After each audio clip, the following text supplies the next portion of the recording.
Les îles d'Hawaï sont en fait un chapelet d'îles volcaniques. En fait, les îles qui sont à l'ouest sont plus vieilles que celles qui sont à l'est. Pourquoi? Le sais-tu? En fait, tout ça, c'est lié à la tectonique et la volcanologie. Je suis Anne-Sophie de Terre et Trésor, géologue depuis plus de 20 ans au Québec, et quand je suis en vacances, je suis aussi géologue. Abonne-toi pour en savoir plus sur les roches et la géologie en général. Alors, je vais t'expliquer par des schémas comment se passe la volcanologie à Hawaï. Pourquoi les îles d'Hawaï sont disposées en chapelet linéaire. Je t'explique ça. Quand on fait un schéma de la coupe de la Terre, on a un noyau, le manteau par-dessus, et on a la croûte lithosphérique par-dessus avec les reliefs. Cette croûte-là bouge en fonction des mouvements de chaleur à l'intérieur du manteau.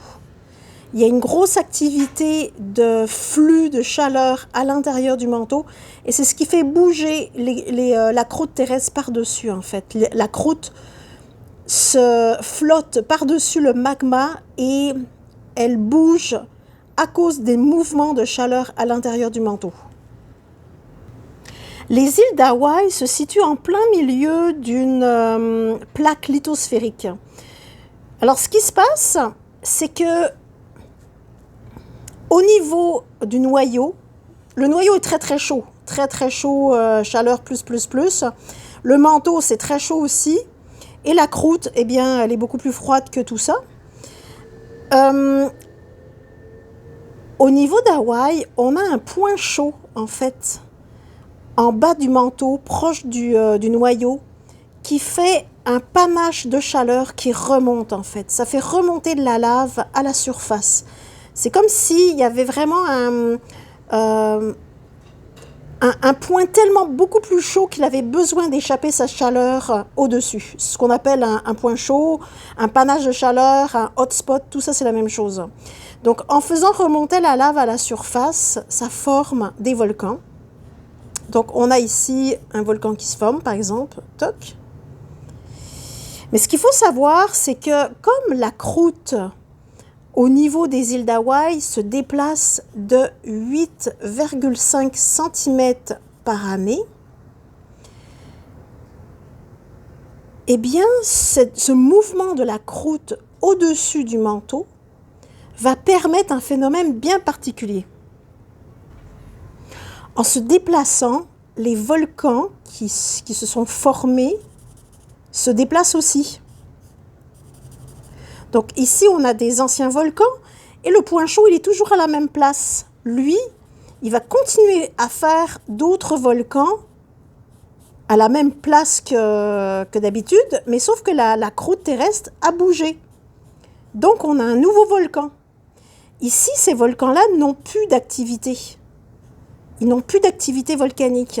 Le point chaud, lui, il est ailleurs par rapport à la croûte terrestre. Et donc, tous ces vieux volcans-là, eh bien, ils sont à l'étape d'érosion. Ils n'ont plus d'activité nouvelle de volcanologie. Ils ne permettent pas d'augmenter leur superficie, d'avoir d'autres éruptions. En fait, ils sont en train de vieillir. Tandis qu'en dessous, au-dessus plutôt, du hotspot, du panache de chaleur, eh bien, on aura un nouveau volcan qui va se former.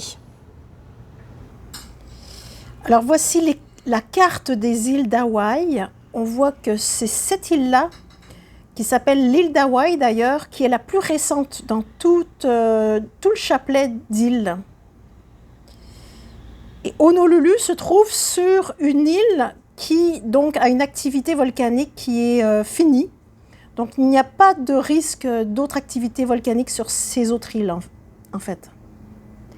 Et puis on voit beaucoup plus à l'est, on perçoit en fait sur la carte de Google Maps qu'il y a eu des volcans qui n'ont pas été au-dessus du niveau de la mer. Donc ce sont des volcans sous-marins et ils sont beaucoup plus vieux. Alors voilà pour l'explication sur la volcanologie à Hawaï et pourquoi on a un chapelet d'îles qui est linéaire. À la prochaine!